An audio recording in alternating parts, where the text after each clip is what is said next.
guys, Tam Wrigley here, editor of Profile Magazine. I'm a bit excited today because we have Sand Mew on the, I was going to say the couch, but in the studio.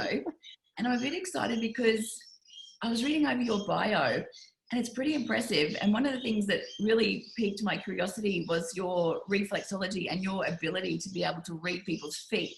And I'm one of these people that love getting foot massages or reflexology, like literally once a week. So I'm going to enjoy this interview. But I just want to read off your pretty impressive resume because you've done a lot in your 15 or 20, is it 15 years? You've done 15 years of doing my modality. Yeah. Sorry, yeah. So you're a qualified naturopath, a herbalist, a nutritionist, reflexologist, remedial massage, you're a shiatsu, therapist, as well as an NLP practitioner. Is there anything else that you don't that I missed that you do? And look, I don't really practice most of them as straightforward modalities like that at all. Really, I do my own modality and I do lots of clearing and mentoring work. So that's my two main fields. So I work online a lot, and I draw from a lot of the understanding that I've got of the body through reading people within a few seconds, a few minutes. So that I draw from that a lot, and I work with that in a more emotional way underneath it all, like really working under the surface, going deep and reshifting body, mind and spirit really profoundly, really fast. So that's kind of my main gig these days. We'll get into that a little bit down in the interview, but for me, I want to go back to where it all started for you and what took you on this path for this. I think you're a transformational mentor, but how did that all begin and where did it all start for you? Yeah. When I was about 4 or 5, I was walking over a big field of grass and I looked at my feet and I thought, why on earth would they look so different to my mums and my sisters? I mean, I thought we're the same family. Come on, like why do mine look so different? They were wider and I just didn't like them at all. And then I was like, okay, why is that?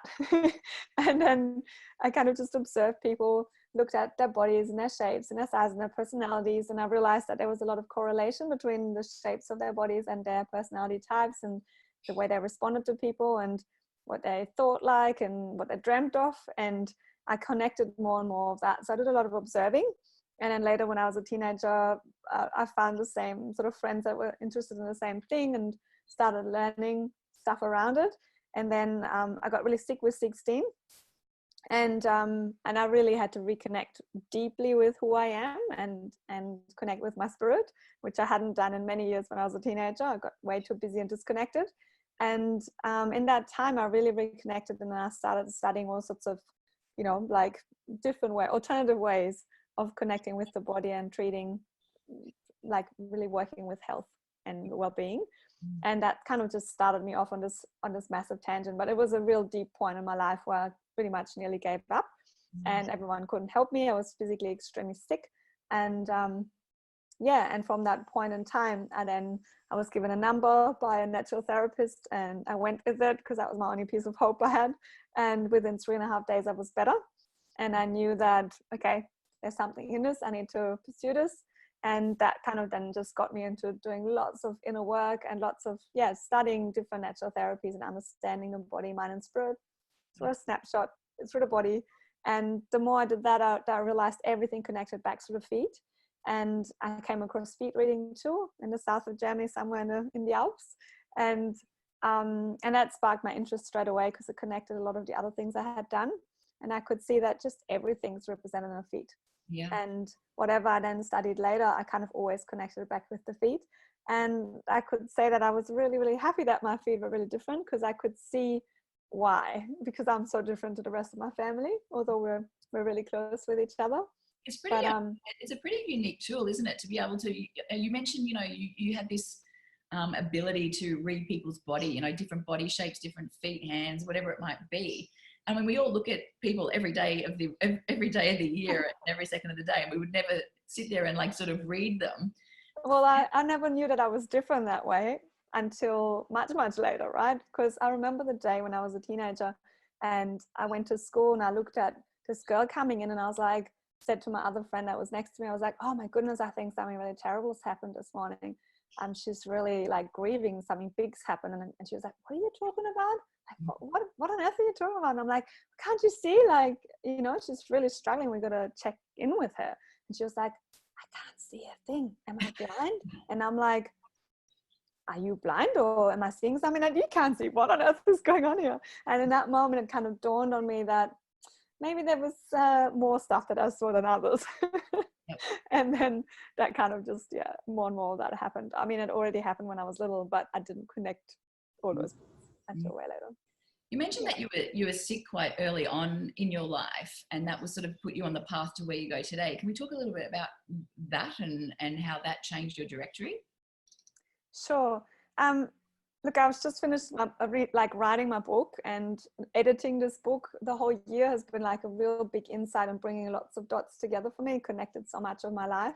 And now I can see so clearly how it all played out. So when I was like about, just under 7 really, I was so connected, and I had imaginary friends. I had an imaginary farmer friend that I visited and the animals, and I would come out of my room and tell my sister and my mum about the experience. And I just remembered the flicker in their eyes, because they were really supportive, and I didn't want to tell me that, you know, this is not really what was happening. But in their eyes, I could just see slightly the changes, and like they were sort of a bit intrigued and wondering whether they should tell me or whether they should be quiet. I didn't quite know how to handle it.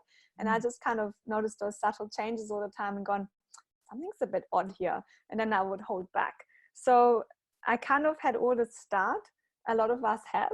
You know, all these different sort of experiences, creative experiences, and they were generally really supportive around me, but I still noticed there was way more that wasn't really considered normal or acceptable, or, you know.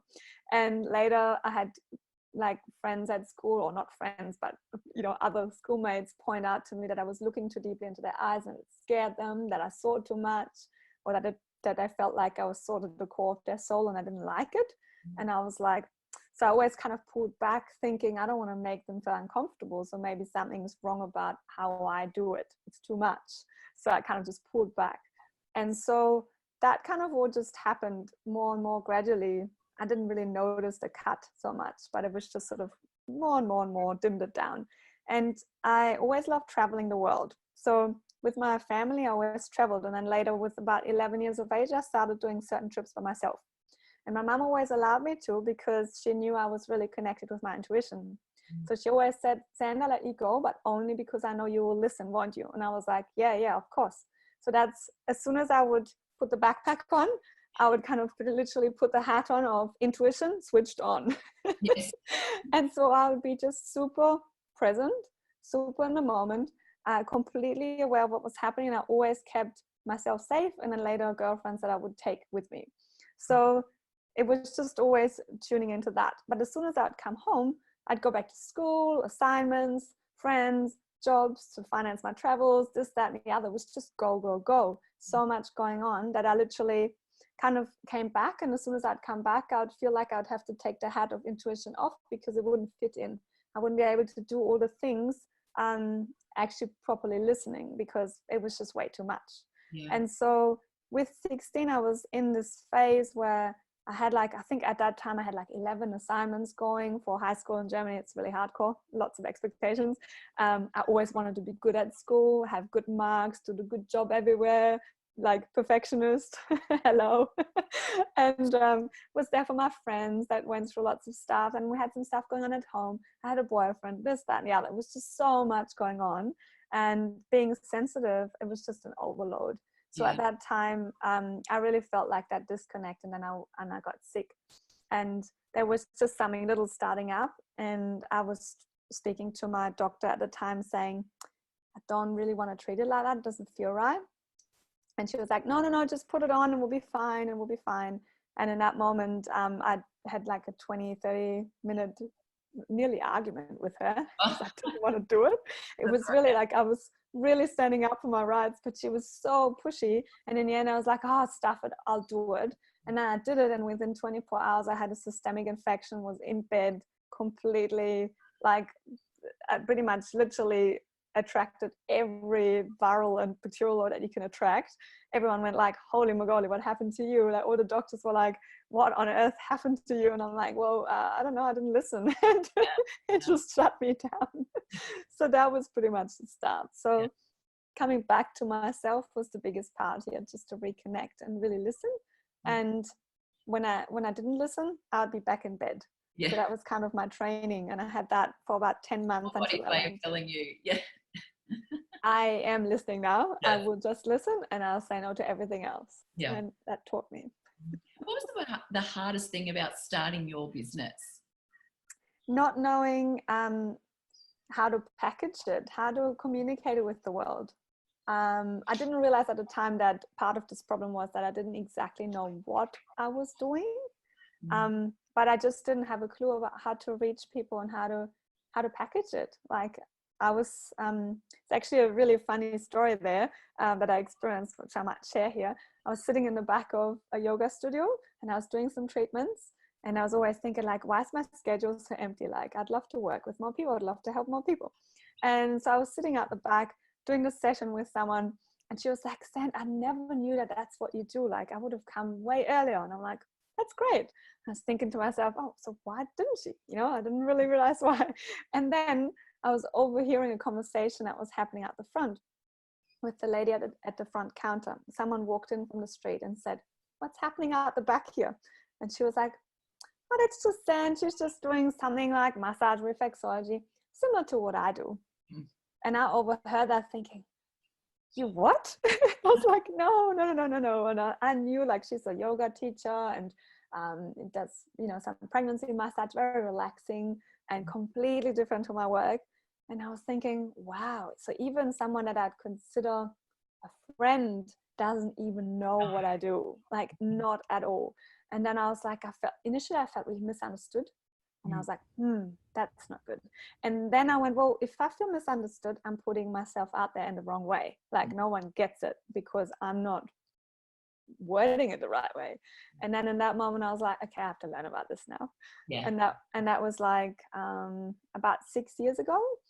And from that point in time, I just did all the courses under the sun, mentorships, masterminds, this, that, and the other, and learned how to do this. And yeah, and since then I've been helping lots of others do it too. They say that, you know, small business usually takes, I think it's like 86% of small business fails in the first 2 years of starting up. You said you've now been going for 6 years. Was there a time where you ever thought, oh, this is just too hard and you want to quit? Oh yes. Oh yes, for sure. Yes, like there was quite a few times where I thought like, wow, this is full on. I always knew deep inside that I'm meant to be doing this, and I always knew that it will work. But there was times when I was very close to giving up because it was so hard. I just couldn't, because I was always the main breadwinner. And with kids, there's a lot of pressure.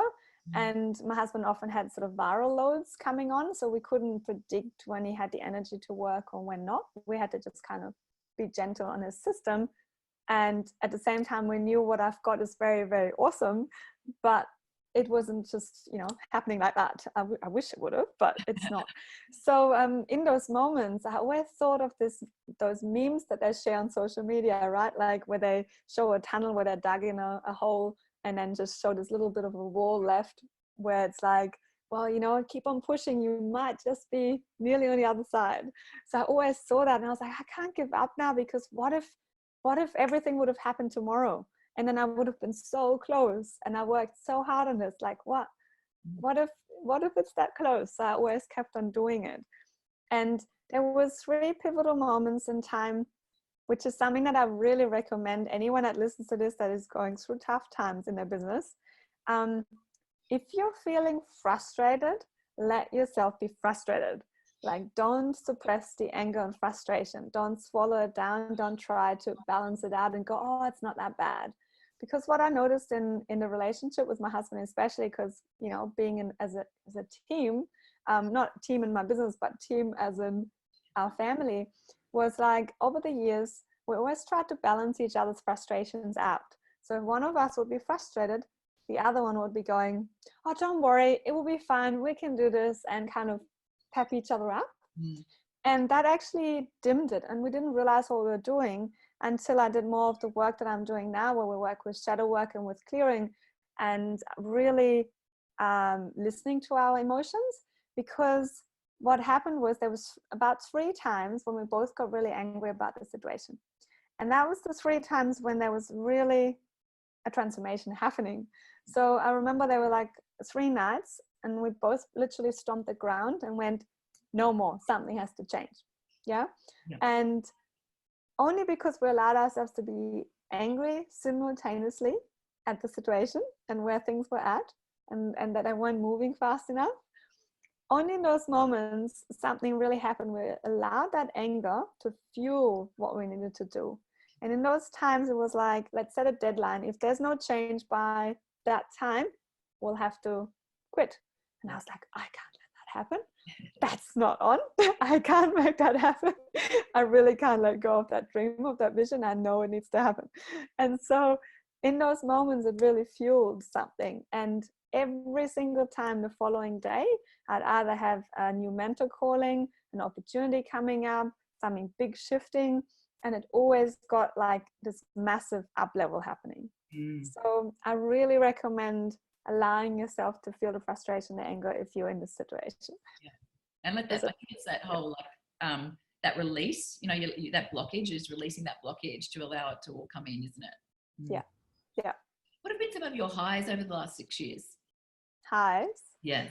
A massive breakthrough in so many amazing ways has been coming across the self-clearing of clear shit, and then later the spiral, which I've then also done the training in, and it's just literally changed everything. It created so much flow and ease and literally took the brakes off. So beforehand, I've always done all the things, all the do's that I was told to do, and often didn't see the results, not to the level that I knew I was capable of, or that things should be working out with the amounts of steps that I had put in place exactly how I was told. So I was like, there's something else. And I worked on my mindset for so many years, and I was like, there must be something else that I'm missing because it's still not happening.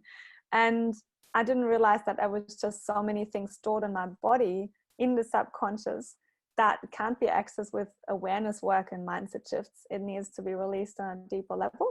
And I even had done still a lot of deep clearings too with different practitioners. So it was still not that. But then with the spiral, it's really allowed me to clear the blocks that are there, but then also linking it up with high levels of frequency of consciousness, and really allowing to take the upper limits off. So it's like clearing the deep stuff and the yucky stuff, and then also opening up the gates for what's possible. And those in combination have just gone for myself, my own business, my own life, and for my clients. It's been amazing. So a massive highlight. So walk me through the fascinating thing that I loved about your reading your bio. One, you're a transformational mentor, but the reflexology and your ability to be able to read people's feet. So tell us a little bit about your business and what all that entails, because I'm sure there's probably a lot of our viewers and listeners going, oh my goodness, how do you read feet? Sure. So with the feet, they literally represent us on a map in miniature. So all the our complete entirety is written in there. So not just the past and how we've been, I guess, what our limitations have been, or our traumas have been, or different stories have made certain personality traits come out more or less. So all of that is written in there. But then also what we're meant to be doing, as in what's our gifts and strengths. And that's already written as in our feet when we're little. Like I've read my boys, you know, they're 6 and 10, and I can see in their feet for the last few years already what they're meant to be doing. I'm not saying it to them, but I know what they're going to be doing. So it's just written. So when we can play by our strengths and our gifts, then we can create flow in our life, and we feel fulfilled, and we create success by just being ourselves, rather than trying to fit ourselves into a too tight shoe that doesn't actually fit us. You know, all those expectations that we try to fit in, we're told do this, do that, and then everything will be fine, but it doesn't feel good for us because we're all unique and individual. Well, that's that sort of scenario. Like we're told to do certain things that are not in alignment with us. And when we do that, we negatively affect our well-being, our body, our mind, our spirit. Everything doesn't flow.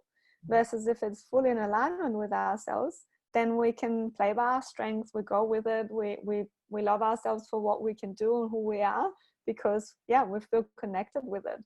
And in that way, everything goes into alignment and things can flow and start happening. And so with the feet, everything's written where we hold ourselves too tight, where we let ourselves be exactly who we are, what we're meant to be doing, what we're not really meant to be doing in order to be in alignment with ourselves. So all of that is written in the feet. And the more business mentoring I've done, as the student, but also as the mentor, everything, whatever I've learned is all written in the feet as well. So that's why this whole journey led me from not liking my own feet, then learning how to treat the body and understanding the body through the feet. And then later I was realizing the more purpose work I did and the more business work I did, I realized that's all written in there as well. So everything goes back to the feet. And when we do that, we can literally unlock every part of our life, relationships, purpose, business, success, everything from there, because we step into alignment and truth. Yep. Now, can your feet, the map, your foot, or the map of your foot, can that change over the years?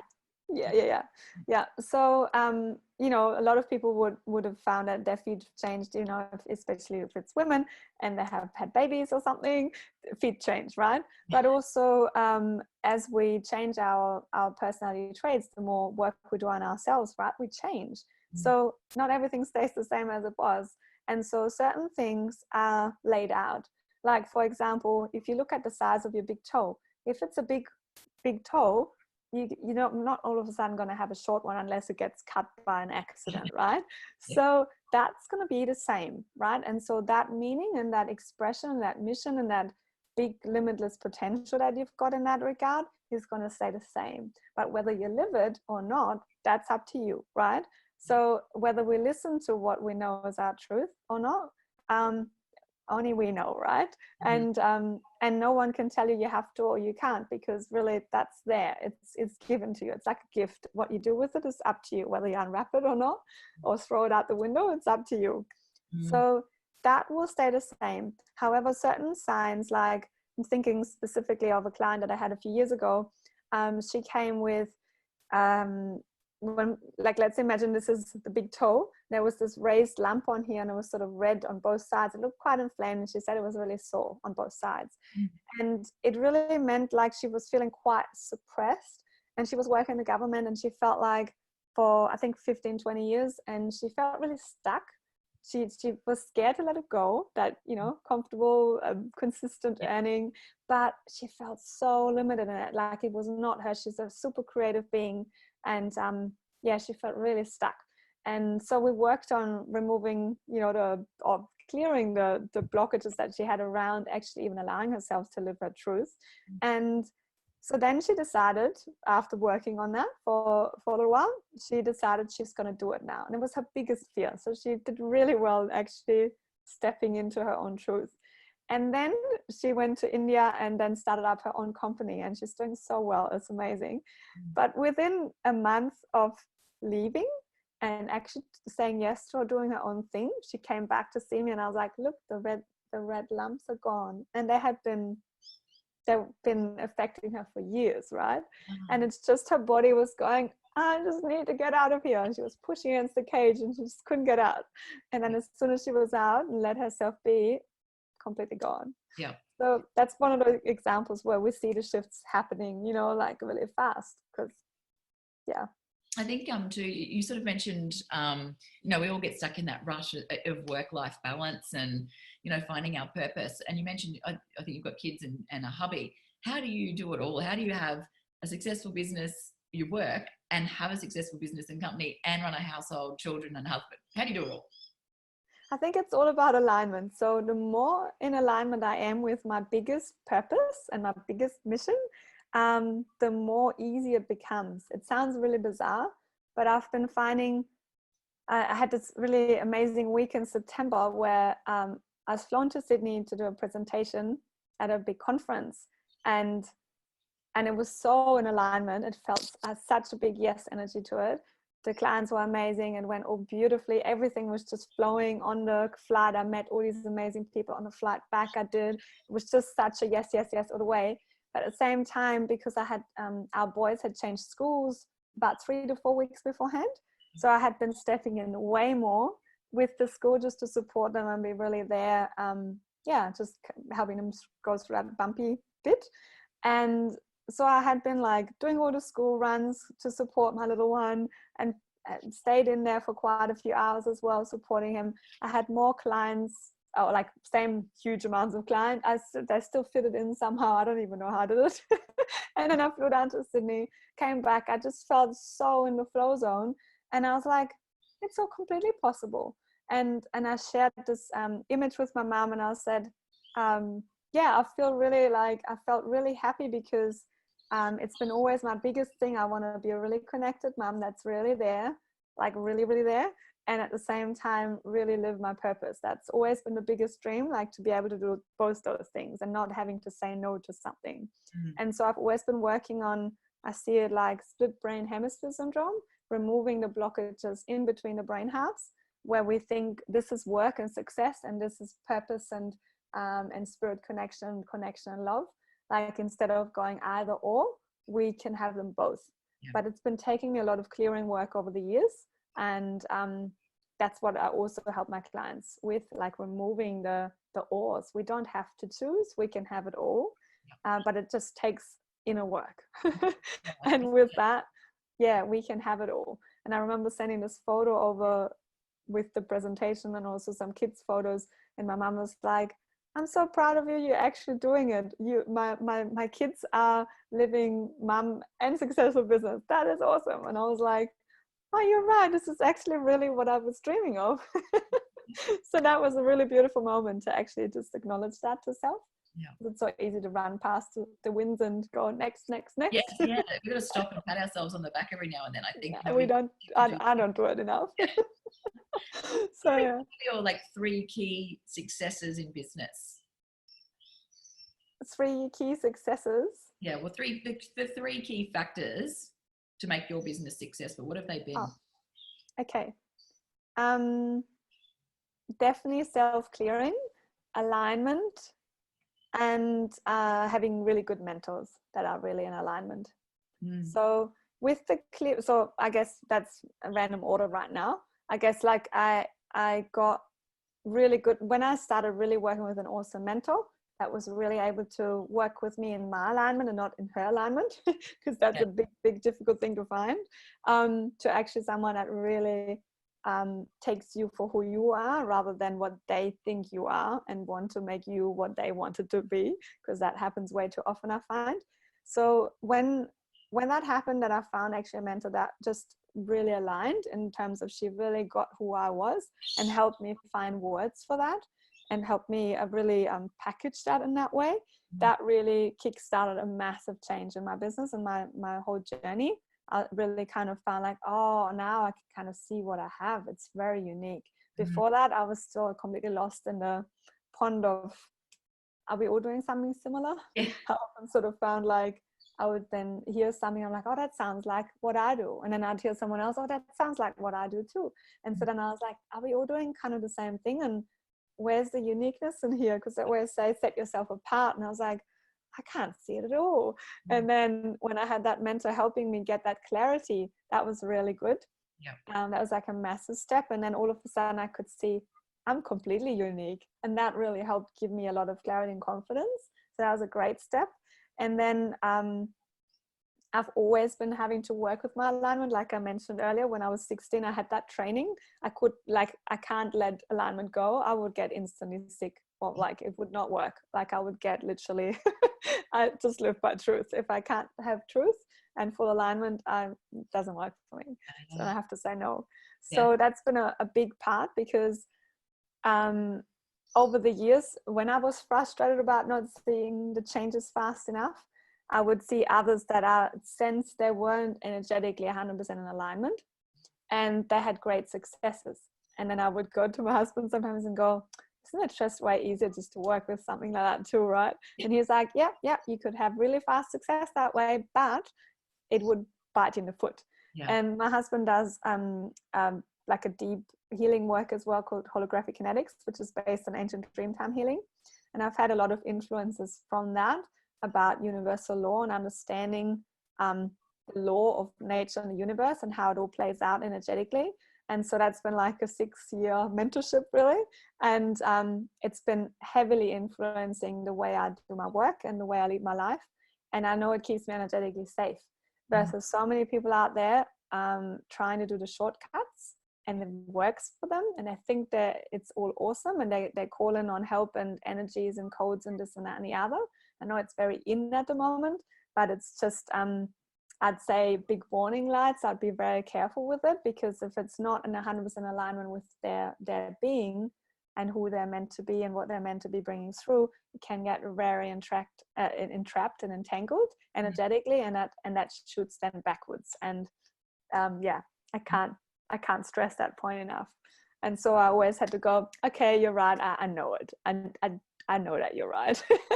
And then I would let it go slower, but in alignment 100%. And yeah, that then paid out for sure. Where do you see your business going the next 6 or next 5 years from now?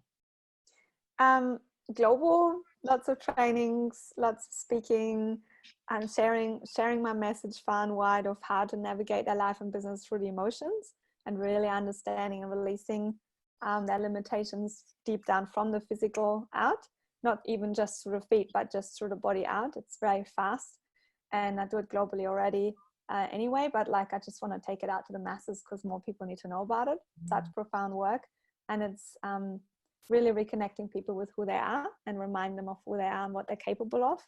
And the more that happens, I can just see that leads to my big vision of everyone being connected with who they're really meant to be in this life and fully embodying that. And that way I see the shifts happening that we need to see in this world. Like, we need shifts now. And so we all need to step into our truth. Yeah. So where can people find you, Sand? On my websites and on Facebook. So websites is www.sandmew.com and www.thefootprintconnection.com. And then the Facebook pages are facebook.com/Sand Clearing Mentoring and facebook.com/thefootprintconnection. Fantastic. Well, thank you so much for chatting to me today. You have been such an inspiration. I'm definitely coming to visit you and have my feet read and get into alignment. I think I mentioned to you before, I've come back from Bali a little sick, so maybe that's the universe telling me, getting rid of the old and making way for the new. So I'll be up to see you. Thank you so much. Wonderful. Well, thank you so much for having me. It's been great chatting. Thank you. Bye. Thank you. Bye.